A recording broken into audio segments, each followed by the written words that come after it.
Hi, this is Rodney with the Idea team with a quick video on setting up test parameters in Blackboard. When creating a test in Blackboard, we highly recommend you replicate these test options before deploying your test. Let's begin with explicit directions. In the content link description, enter all of the details for students to know, including who to contact if there are any problems with the test. Moving down, we recommend not opening the test in a new window because this will cause a pop-up and that creates confusion with students. It is critical that you make the test available to students by checking yes, and we do recommend adding a new announcement so that students are aware the test is available. In these two instances, you can create the test at any time and come back to these options to turn them on when the time comes. It is absolutely critical you check the multiple attempts box and setting number of attempts at 2 or 3. If a student is kicked out because of a bad internet connection, they can come back and complete the test. If you leave the default of a single attempt, students cannot get back into complete if they lose the connection for any reason. Also, if you leave this set at a single attempt, anytime a student has any kind of issue, either you or the Idea team has to go into the test options to add an exception attempt or possibly clear an attempt via the Grade Center.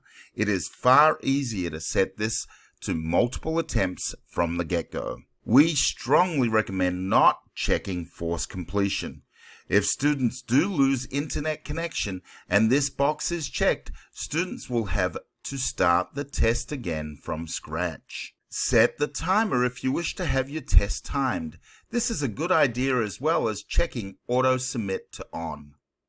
Now, under Display After and Until, you can set the test taking period. Understand that some students may require accommodations, and you can set those under the test availability exceptions below. When it comes to show test results, you'll want to make sure that the setting is not set to after attempts are graded, but instead is set to after due date or on a specific date. This is also a good idea to review each of the checkboxes about answerers, taking the time to decide whether you really want students to see the answers or not. Finally, the default test presentation is all at once. If you are concerned about cheating, for example, if your test is almost or all multiple choice, we would recommend changing that to one at a time and or to randomize the question order checkboxes. And that's all there is to it. Setting these options when creating a test will make it easier for you and less stressful for students. Thanks for watching. If you need any more information, please visit idea.ssw.umaryland.edu and search for tests.